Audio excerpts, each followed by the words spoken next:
নমস্কার প্রিয় বন্ধুরা, আজকে চলে এলাম আবার বিজ্ঞান ভৈরবতন্ত্রের পরবর্তী টেকনিক নিয়ে। আজকে আমরা পঞ্চম টেকনিকে এলাম, পঞ্চম প্রয়োগ। এটাও শ্বাসভিত্তিক, কিন্তু এটা একটা নতুন একটা সেন্টারের কথা আমরা ডিসকাস করব। তো এটা একটা পাওয়ার হাউস, আবার একটা এমন একটা টেকনিক বলছি যেটা অত্যন্ত সহজ। ইনফ্যাক্ট আমরা আগে দ্রষ্টা অর্থাৎ উইটনেসিং সেলফের কথা আলোচনা করেছি, তো এই প্রয়োগটা হচ্ছে ইজিয়েস্ট, ওই সেই উইটনেসিং সেলফকে অ্যাকচুয়ালাইজ করার জন্য ইজিয়েস্ট। এর একটা আগে একটা অংশ বলে দিই। আপনারা জানেন নিশ্চয়ই, গ্রিস দেশে পাইথাগোরাস বলে খুব নাম করা, পাইথাগোরাস থিওরেম আমরা অঙ্কতে করেছি। সেই পাইথাগোরাস হচ্ছেন যে গ্রিসের মিস্টিসিজম যদি বলি, তাহলে সেই তার জনক। অ্যারিস্টোটলিয়ান লজিকই সাধারণত ওয়েস্টার্ন সায়েন্স ফলো করে, তো লজিক ভিত্তিক। তো সামহাউ অ্যারিস্টটলের নাম সবচেয়ে বেশি, কিন্তু সেদিকে বলতে গেলে পাইথাগোরাস কিন্তু মিস্টিসিজমের দিক থেকে তার অনেক অনেক চিন্তা রয়েছে, এবং গ্রিসের একটা বলতে পারেন ফাউন্টেন হেড। তো এই পাইথাগোরাসের জীবনে একটা ঘটনা আছে। পাইথাগোরাস ইজিপ্টে গেছিলেন, একটা ইজিপ্টের মনাস্টারিতে উনি ট্রেনিং নিতে গেছিলেন। ওনার উনি জ্ঞানের সন্ধানে গেছিলেন।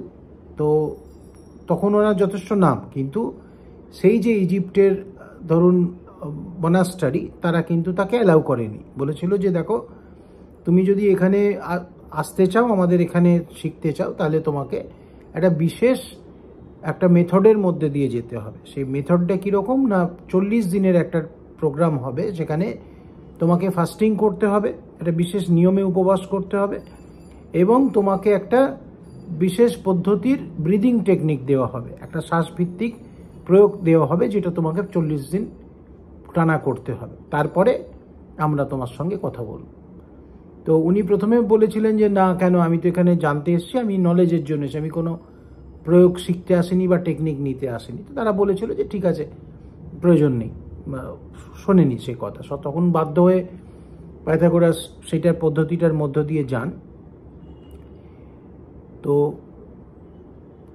ইজিপ্টের মনাস্টারির লোকেরা বলেছিল যে দেখো, তুমি যেরকম আছো এখন তোমার আমাদের কথা শুনে তোমার লাভ নেই। তুমি কিছু তোমার চিন্তা ভাবনা যুক্তির বেড়াজালের বাইরে তুমি আর কিছু দেখতে পাবে না। কিন্তু আমাদের যেটা রয়েছে সেটা এক্সপিরিয়েন্সিয়াল, অর্থাৎ এটা হচ্ছে কিন্তু যে অনুভূতিমূলক, তোমাকে এই জিনিসটা অনুভব করতে হবে।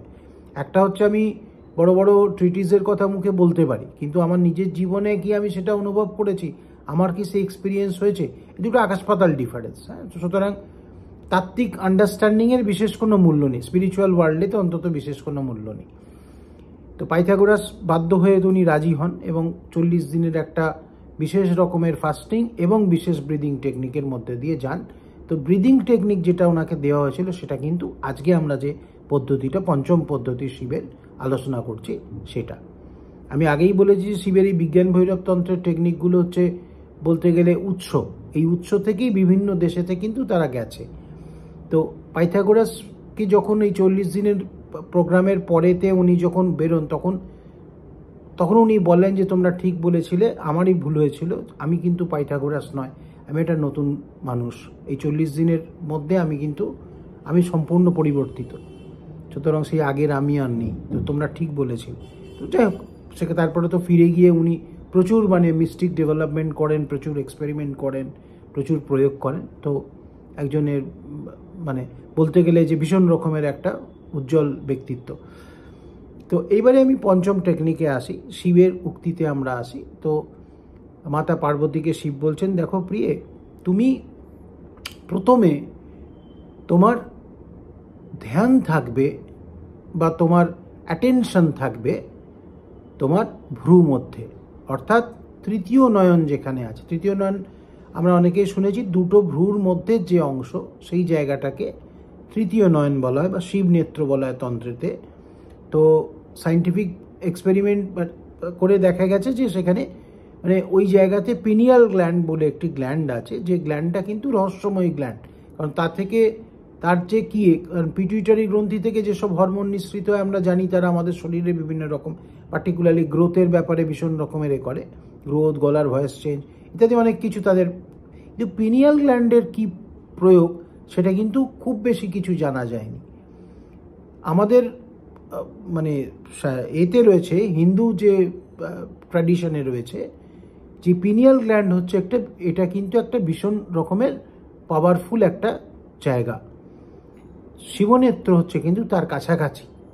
তো একদম তো শিবনেত্র এগুলো তো সূক্ষ্ম শরীর বাড়িতে, সুতরাং ডিরেক্টলি গ্রন্থির সঙ্গে লিঙ্ক করা ঠিক হবে না, কিন্তু বলতে গেলে দুটো কিন্তু সংযুক্ত। তো উনি বলছেন অ্যাটেনশন থাকবে ত্রিনেত্রের ওখানে, দুটো ভ্রুয়ের মাঝখানে। তার সঙ্গে সঙ্গে একটা অদ্ভুত ঘটনা ঘটবে, বলছে তোমার অ্যাটেনশন থাকবে, তোমার ধ্যান থাকবে তোমার দুই চোখের মাঝে, ভ্রুর মধ্যে, এবং তোমার মনের সামনে থাকবে তোমার চিন্তা তরঙ্গ। এবং তখন তুমি দেখবে যে তোমার প্রাণ শক্তি তোমার মস্তকের উপরে বর্ষিত হচ্ছে আলোর মতো। আবার আমি বলি, একটুখানি জটিল আছে আর কি বর্ণনাটা। তোমার ধ্যান থাকবে ভ্রু মধ্যে, তোমার মনের সামনে থাকবে চিন্তা তরঙ্গ, এবং তোমার শরীরের প্রাণ শক্তি তোমার মাথার ওপরে আলোর মতো বর্ষণ করবে। এই কথাটা বুঝতে হবে। বিরাট বড় একটা জিনিস জানতে পারা যায়। প্রথম কথা হচ্ছে যে আপনার যে তৃতীয় নয়ন জায়গাটা, প্রথম কথা সেইটা হচ্ছে কিন্তু তাতে অ্যাটেনশন দেওয়াটা হচ্ছে সবচেয়ে সহজ।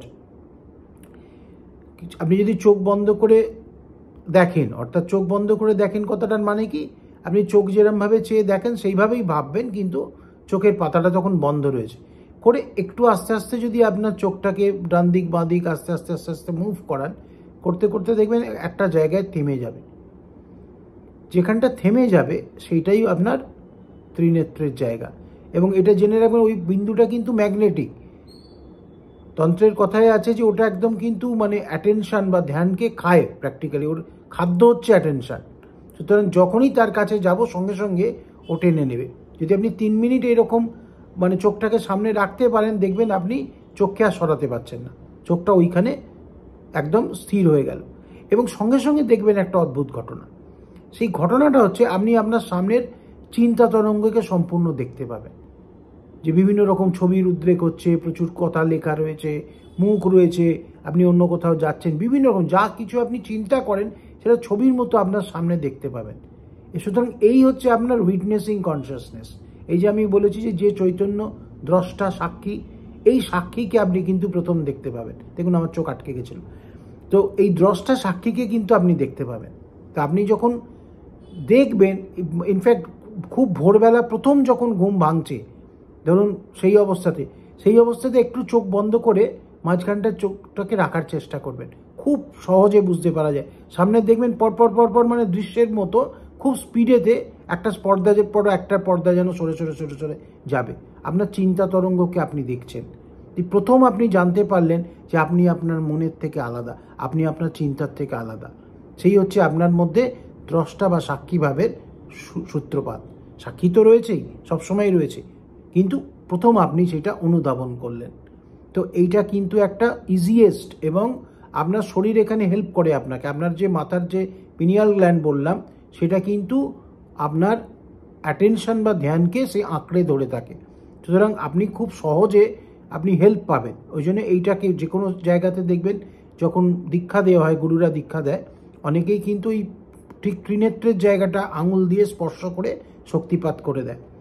তাহলে কারণ ওটা সবচেয়ে সুবিধাজনক ওই জায়গাটা হলে।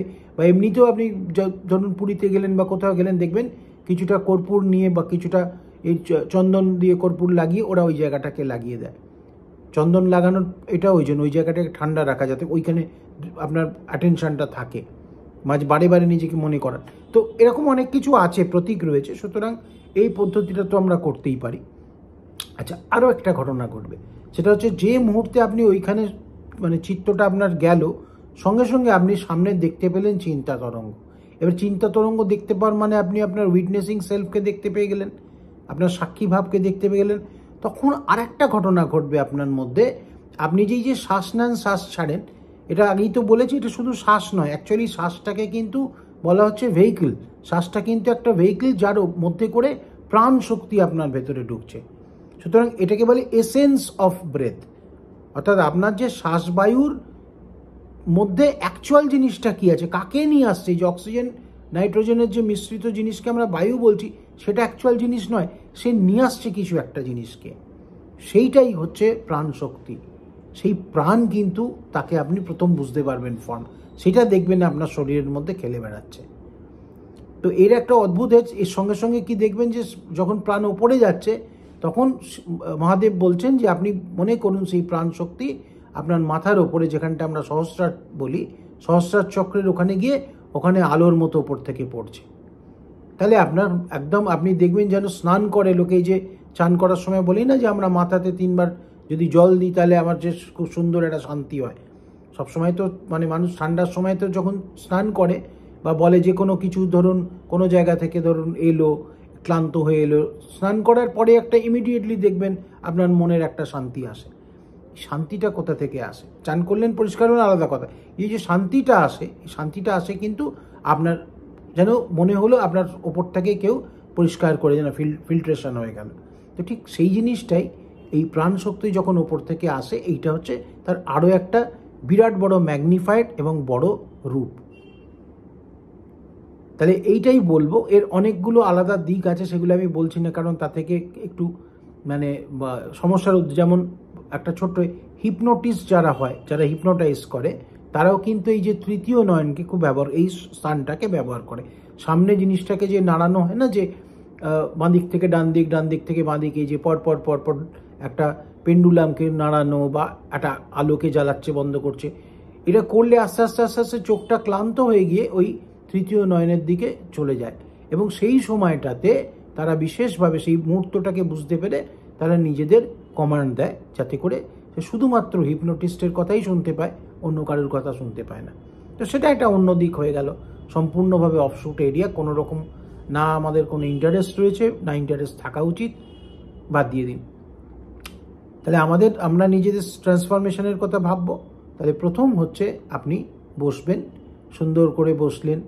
আগেই বলেছি কোনো কিছু পাওয়ার প্রত্যাশা নয়, এটা নয় আপনি ভাববেন আপনার তৃতীয় নয়ন জেগে উঠবে, আপনি সব কিছু অনেক কিছু দেখতে পাবেন, স্বর্গমর্ত পাতাল দেখতে পাবেন, হতে পারে হয়তো, কিন্তু সেগুলো সমস্ত যা কিছু আপনি দেখবেন মনে রাখবেন সেগুলো স্বপ্ন বলে উড়িয়ে দেবেন।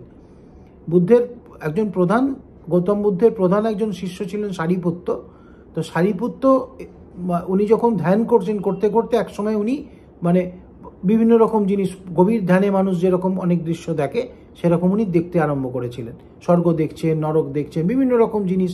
আসলে ওনার সাবকনশিয়াস বা ওনার আনকনশিয়াস যেগুলো ছিল সেগুলোই তো ছবির মতো হয়ে গিয়ে আসে, সেইগুলো উনি দেখছিলেন। কিন্তু দৃশ্যগুলো এত রিয়েল ছিল, উনি ভয় পেয়ে গেছিলেন। উনি দৌড়ে দৌড়ে গৌতম বুদ্ধের কাছে ছুটে আসতেন, এসে বলতেন এরকম কি হচ্ছে। গৌতম বুদ্ধ একটাই কথা হেসে উড়িয়ে দিতেন, বলতে গেলে স্বপ্ন দেখছো, কেন এটা নিয়ে ভাবছো। তো একদিন উনি এরকমভাবে বলেছিলেন যে দেখো, আমি তোমাকেও যখন দেখি, যেভাবে দেখি তার চেয়ে বেশি রিয়াল এই জিনিসগুলো, আমি যেগুলোকে দেখছি। তাহলে তুমি স্বপ্ন বলছে, দেখো তুমি আস্তে আস্তে তো একটা বিশেষ জায়গাতে তোমার ধ্যান গেছে, তুমি তোমার তৃতীয় নয়নেতে তুমি ওখানে কেন্দ্রীভূত করে রেখেছো নিজেকে। তোমার যে চিন্তা তরঙ্গ বলো, এই বলো, সব কিছুকেই তুমি দেখতে পাচ্ছ। এবং সেগুলো যেহেতু তুমি ওইখানে মাথা দিয়ে রয়েছে, তোমার ধ্যানটা যেহেতু তৃতীয় নয়নে রয়েছে, সেই কারণে তোমার কাছে ওটা পুরো রিয়াল মনে হচ্ছে। এগুলো প্রকৃতপক্ষে কিন্তু একটা মানে এটা ড্রিম ছাড়া আর কিছু নয়, এটা নিয়ে ভেবো না বেশি। আমাদের যে ভগবান শঙ্করাচার্য যে বলেছিলেন যে সব কিছু মায়া, এটা কিন্তু শুধু ফিলোসফিক্যাল স্টেটমেন্ট নয় যে সব মায়া মানে কি কোনো জিনিসের মানে পার্মানেন্সি কিছু নেই, শুধু তা নয়, এটা একটা তো আঙ্গিক হলো। এটা কিন্তু একটা বিরাট বড়, যে বলেছিল যে মায়া মানে কি, এটা একটা স্বপ্নের মতো, ডিভাইন পরমাত্মা যে স্বপ্ন দেখছেন সেটাই আমরা, সেটাই হচ্ছে বিষয়। কথাটার মানে কিন্তু এটাই। উনি তার তৃতীয় নয়নের দিকে তাকিয়ে রয়েছেন, তার সামনে যেসব ঘটনা ঘটছে তা নিয়েই কিন্তু সৃষ্টি লয় হচ্ছে, সৃষ্টি আবার তৈরি হচ্ছে, আবার লয় হচ্ছে, আবার তৈরি হচ্ছে, ইত্যাদি ইত্যাদি ব্যাপার। তো টেকনিকটা আরেকবার আমি ছোট করে বলি। বসুন শান্তভাবে, নিজের চোখটাকে বন্ধ করুন এবং চোখ বন্ধ করে সামনের দিকে খোলা রাখুন, অ্যাজ ইফ যেন চোখ খোলা রয়েছে। আস্তে আস্তে চোখটাকে ডান দিক বাঁ দিক করে নাড়াতে থাকুন। আস্তে আস্তে আপনি দেখবেন যে একটা জায়গাতে নিজেই স্থির হয়ে যাবে, সেখানটা খালি তাকিয়ে থাকুন। তাকিয়ে থাকতে থাকতে দেখবেন হঠাৎ করে আপনার সামনে চিন্তা তরঙ্গ মুভ করছে, আপনি বিভিন্ন রকম চিত্র দেখছেন, আপনি বিভিন্ন রকম হয়তো লেখা দেখছেন, হয়তো অজানা ভাষায় লেখা দেখছেন, বিভিন্ন রকম জিনিস দেখতে থাকবেন। তো এই চিন্তা তরঙ্গের গভীর থেকে গভীরতম জিনিস দেখতে দেখতে আপনি নিজের উইটনেসিং কনসিয়াসনেস, অর্থাৎ আপনার যে সাক্ষী কে তাকে খুঁজে পাবেন। এবং যখন সাক্ষীকে দেখবেন তখন দেখবেন আপনার ভেতরে বিভিন্ন রকম মানে অল্প অল্প করে জিনিস মুভ করছে, সেই স্পর্শগুলো আপনি পাবেন। হঠাৎ জীবন্ত হয়ে উঠবে আপনার যে এই যে শ্বাস, তখন যদি আপনি শ্বাস নিচ্ছেন বা ছাড়ছেন এই ব্যাপারটা নয়, আপনি ভেতরে বিভিন্ন রকম মুভমেন্ট টের পাবেন, সূক্ষ্ম সূক্ষ্ম মুভমেন্ট টের পাবেন, যেগুলো চলতে থাকে আমরা বুঝতে পারি না। তখন আপনি মনে করবেন সেই রকমই উঠে গিয়ে মহাবায়ু ওপরে উঠে গিয়ে আপনার সহস্রার চক্রে, অর্থাৎ মস্তকের ওপরে সহস্রার চক্রে আলোর মতো ছড়িয়ে পড়ছে, সাদা আলোর মতো আপনার মাথার উপরে বর্ষণ হচ্ছে। আপনি দেখবেন আপনি ক্লিন হয়ে গিয়ে মনে হবে যে নবজন্ম লাভ করছেন প্রতি মুহূর্তে। আশা করব প্রয়োগ করবেন। ভালো থাকবেন। কিছু বলার থাকলে কমেন্টে জানাবেন। হর হর মহাদেব।